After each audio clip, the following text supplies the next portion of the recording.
Selamat datang hari yang indah. Terima kasih. Halo teman-teman, apa kabar? Ada saya kembali, Aryan Surya, sahabat baik kamu dari Pagar Kehidupan. Ayo jujur, kapan kita merasa bahwa ngomongin orang itu enak banget? Udah ya. Belakangan ini emang aneh nih, Pagar Kehidupan tuh paling demen, paling seneng entah kenapa nampar dari bagian depan. Ini dia nih teman-teman yang bakal menjadi hal paling menarik buat hidup kita, buat hidup kamu. Betul, kita bicara bahwa ngomongin orang itu ternyata ada kaitannya dengan secara logis ya, menjadikan diri kita sebagai magnet rezeki yang baik seizin Tuhan. Caranya gimana? Makanya, yuk kita awali menonton video ini dengan melakukan dua hal, mau nggak? Yang pertama, klik dulu jempol ke atasnya, dan yang kedua, ucapkan dong di komentar. Terima kasih sahabat Pagar Kehidupan, saya doakan kalian semua kaya raya seperti diriku. Wah, itu sumpahan yang mantep banget dan efeknya udah biasa ya kamu rasakan. Coba deh, sumpahin diri dulu yuk, sekalian kita nyumpahin orang yang baca komentar kita.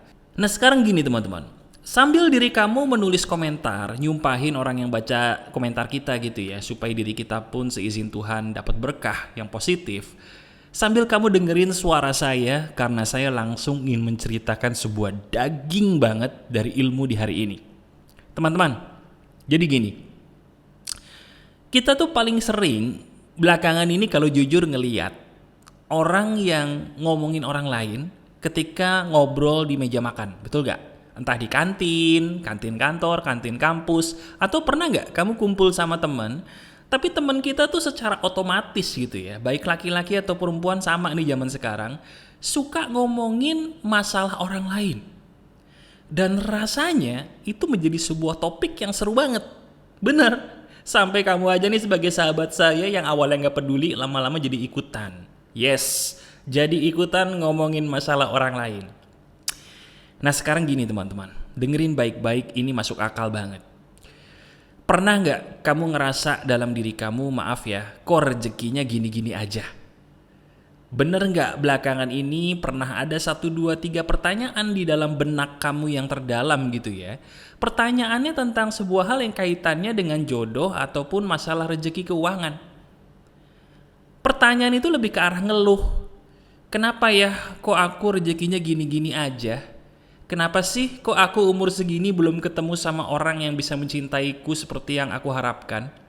Sampai awalnya kamu sabar nih, banyak nonton ini, nonton itu, termasuk Pagar Kehidupan gitu ya. Tapi kalau jujur, kayaknya kesabaran saya sudah limit deh mas. Sudah hampir habis belakangan ini. Sebentar, bener nggak itu terjadi sama diri kamu? Jujur aja deh.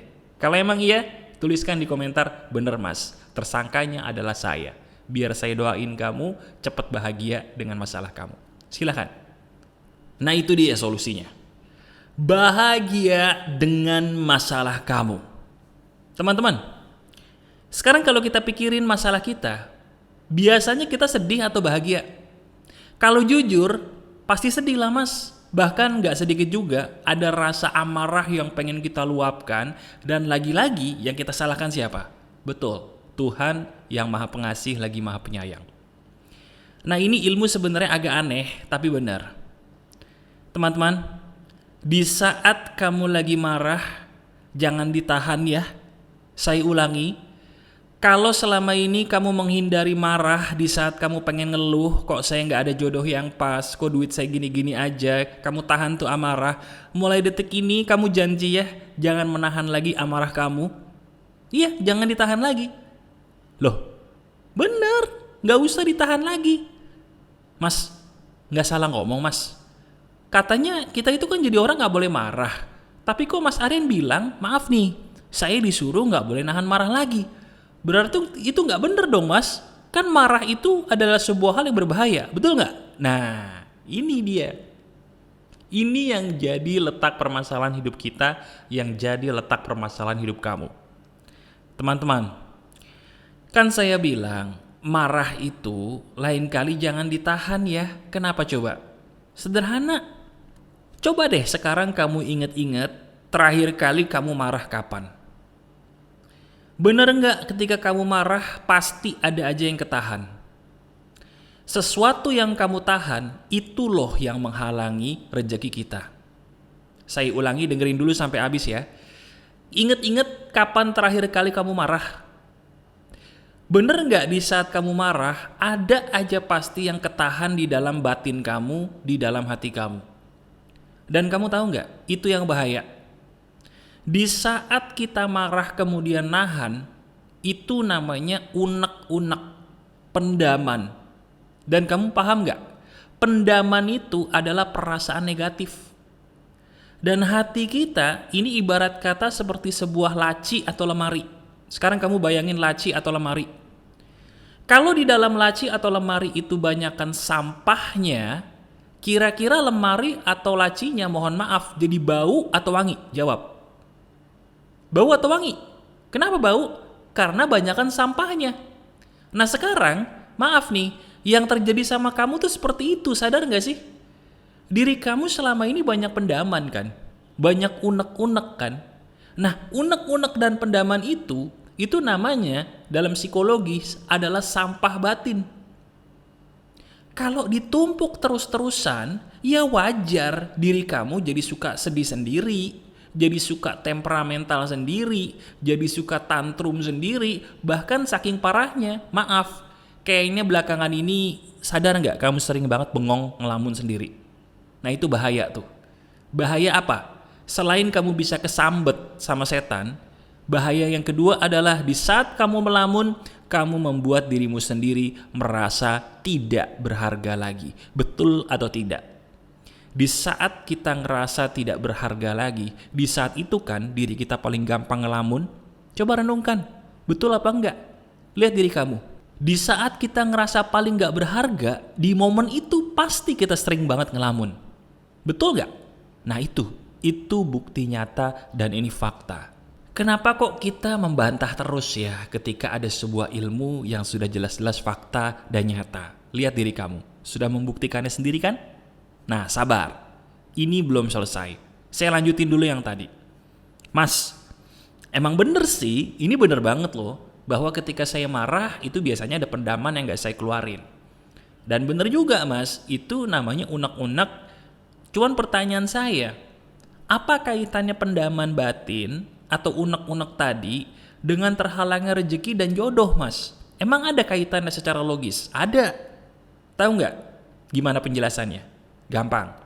Saya kasih perumpamaan biar kamu paham. Kita pakai laci dan lemari yang tadi banyak sampah. Tadi kan kamu sepakat sama saya bahwa emang benar kalau laci, lemari banyak sampah jadi bau, jadi kotor. Sekarang saya mau tanya, laci dan lemari tadi yang banyak sampah dan bau, gimana caranya supaya buat lemari dan laci itu jadi wangi? Jawab, ayo. Saya ulangi pertanyaan saya. Kan tadi laci atau lemarinya banyak sampah jadi bau tuh. Betul. Sekarang gimana caranya supaya laci atau lemari tadi yang bau karena banyak sampah jadi wangi? Bisa gak kita buat wangi? Gimana coba? Kasih tahu dong. Boleh tulis di komentar, boleh jawab dalam hati. Silahkan, gimana caranya? Dikasih parfum? Bisa. Tapi biasanya kalau sebuah tempat yang bau banyak sampah dikasih parfum, parfumnya kalah. Berarti gagal, bukan itu caranya. Gimana coba? Coba lagi. Betul. Buang dulu sampahnya mas, baru dari situ kita bersihin. Nanti lama-lama wangi setelah dikasih parfum. Karena apa? Sudah bersih. Betul, 100 buat kamu kalau jawabannya begitu. Nah sekarang kita pakai cara yang sama untuk diri kita. Rezeki itu sudah diatur oleh Tuhan akan ketarik kepada seseorang yang hatinya bersih. Ulangi bersama saya, rezeki termasuk jodoh, kesehatan, apapun ya, itu semua rezeki. Rezeki itu teman-teman akan masuk ke dalam diri seseorang, ke kehidupan seseorang, barang siapa yang hatinya bersih. Loh berarti itu kayak ajaran agama dong? Iya. Sekarang kamu gak pernah mikir, kenapa agama menyuruh kita menjaga hati supaya bersih? Apakah itu cuma sekedar anjuran, ritual belaka? Bukan. Itu ada maksudnya dan itu logis. Kenapa? Karena di saat hati kita kotor, itu ibarat kata bau. Sementara rezeki kita itu demennya sama hati yang wangi. Saya ulangi, Rezeki kita demen sama hati yang wangi, bukan hati yang bau. Sama kayak lemari.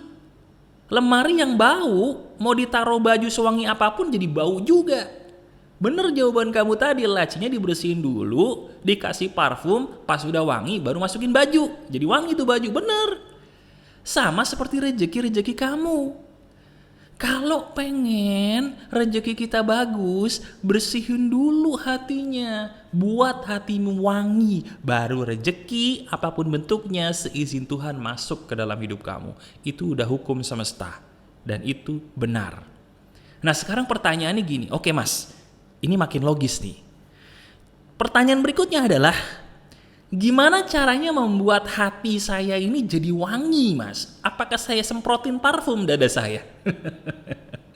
Bukan ya, bukan begitu Armando. Gimana kamu? Gak usah kamu kasih parfum ke dada kamu. Hati atau kalbu itu letaknya di dalam dada, bukan di luar kulit. Jadi mau kamu kasih parfum sebesar apapun, sewangi apapun ya gak akan ngaruh, gak akan masuk ke dalam hati atau kalbu kamu. Ya, jadi bukan kasih parfum. Caranya sederhana. Pertama, kita kembali ke marah tadi. Tadi kan saya bilang, marah jangan ditahan, kamu janji ya. Terus kamu bingung kan? Nah sekarang saya jelasin kenapa marah itu sebaiknya tidak ditahan. Dengerin baik-baik. Marah kalau sudah harus keluar, keluarkan sampai ke akar-akarnya. Dengan syarat, ada syaratnya nih, ini yang kamu harus tahu. Syaratnya, luapkan amarah kamu kepada bantalmu, bukan kepada tubuhmu, apalagi kepada orang lain. Saya ulangi, kalau lagi pengen marah, marah aja sampai ke akar-akarnya. Luapkannya bukan dengan menyakiti diri sendiri, apalagi menyakiti orang lain, bukan. Tapi luapkannya ke bantal. Teriak tuh di bantal, gak ada yang denger. Pukul tuh bantal, gak ada yang marah. Coba kalau gak percaya, kamu pakai bantal kamu. Ambil bantal sekarang, kamu teriak sekencang-kencangnya sambil ditutup bantal mulut kamu. Sampai puas sepuas-puasnya. Itu yang benar. Kenapa? Karena pendamanmu akan hilang. Gak akan ada lagi racun-racun batin sisa amarah kamu yang selama ini kamu pendem. Karena sudah kamu keluarin semuanya ke bantal tadi, sudah plong, sudah lega, diri kamu jadi kayak enak aja gitu.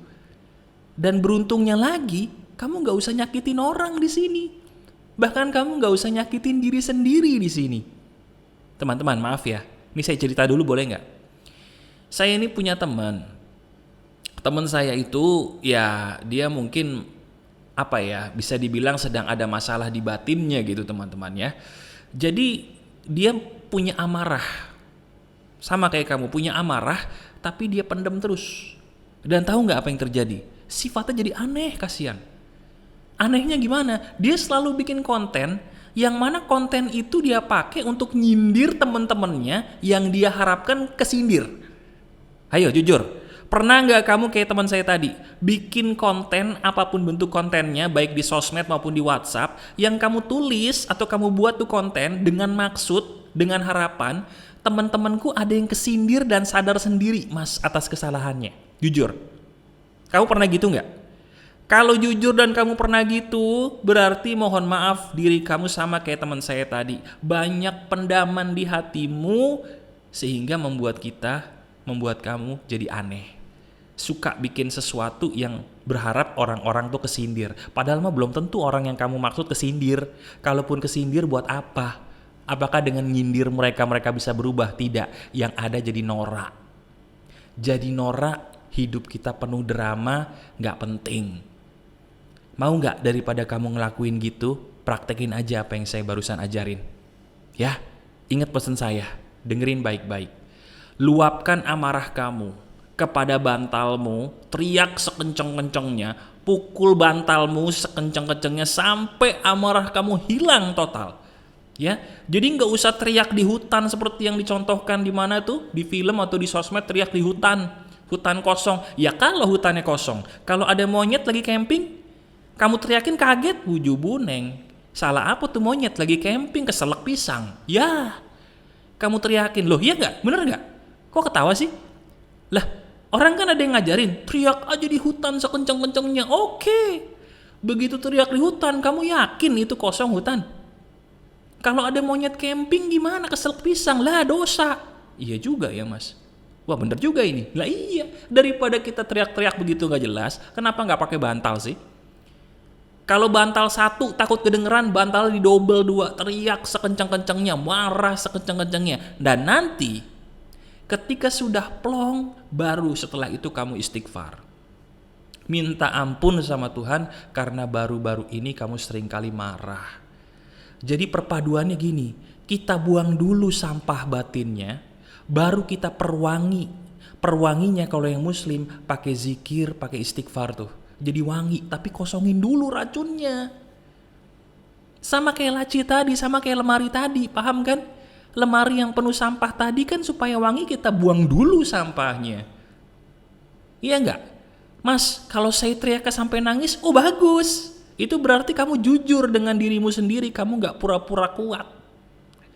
Kalau memang harus menangis juga sambil teriak-teriak di bantal, enggak apa-apa, bagus, teriaklah. Ya, sampai rasanya plong, udah nangis, udah lega, baru kamu istighfar. Kalau yang muslim istighfar, astagfirullah, astagfirullah. Udah, abis itu pasti kamu rasanya lega deh. Di saat udah lega, udah sejuk, udah enak, baru deh di saat itu kamu ngerasa bahwa kok aku baru kerasa enak sekarang ya. Selama ini aku hidup itu ngapain aja? Kok aku gak bisa ngerasa seplong ini? Itu pasti yang bakal kamu rasakan. Dan teman-teman, jangan heran. Di saat pendaman kamu itu sudah hilang, rezeki kamu seizin Tuhan akan membaik. Kenapa? Karena hati kamu sudah bersih, hati kamu sudah wangi, ditambah kamu sudah minta ampun sama Tuhan, udah istighfar tadi, insya Allah. Ya, apa yang kamu butuhkan akan dipenuhi oleh Tuhan karena kamu sendiri pun sudah gak ada sampah di hatinya. Jadi bener lagunya A.A. Gym. Ya, A.A. Gym dulu pernah ngomong apa? Jagalah hati jangan kau nodai, jagalah hati lentera hidup ini. Itu bener banget. Karena hati yang bersih itu adalah yang bakal menjadi cikal bakal rezeki seseorang membaik. Jadi kalau kita pengen rezekinya membaik, perhatikan dulu hati kita, perhatikan dulu kalbu kita, bersih atau kotor. Ya, kalau emang terlalu kotor, udah kau praktekin dulu teknik saya ini, baru setelah itu kamu bersihkan lagi dengan doa, dengan zikir supaya jadi wangi. Di saat hati wangi, insya Allah semua membaik ya. Oke? Dan kalau kamu misalnya ada pertanyaan pengen curhat sama saya, caranya gimana Mas? Ada nggak sih Pagar Kehidupan itu curhat? Ada. Caranya di mana dan bagaimana caranya? Lihat di deskripsi sekarang. Nah di situ ada caranya. Kalau kamu pengen beli buku saya, benar saya juga ada buku. Beli bukunya yang asli ya, biar jadi berkah, bukan jadi karma buruk untuk kamu. Caranya gimana? Lihat di keranjang Shopee. Nah muncul tuh, itu dia. Bisa beli di situ buku asli saya ya. Subscribe Pagar Kehidupan dan klik jempol ke atasnya. Tonton video Pagar Kehidupan minimal sehari sekali ya, supaya kamu ada perubahan. Kalau video ini aja membuat kamu ketawa sendiri, merasa tersentuh, ketampar, begitu juga dengan video-video saya yang lain. Tonton deh, rutinkan. Itu bisa loh merubah hidup kamu seperti sahabat Pagar Kehidupan yang sudah veteran. Banyak nih yang Pagar Kehidupan udah nonton dari tahun 2017. Waduh, coba share di komentar yang udah nonton saya dari tahun sebelum 2020. Biar semua tahu bahwa kamu Pagar Kehidupan veteran. Wah, mantap ya. Oke, selamat mempraktekkan. Masih ada saya, Aryan Surya, sahabat baik kamu selalu dari Pagar Kehidupan. Tetap keep the spirit, keep sharing, and keep loving. Bye-bye.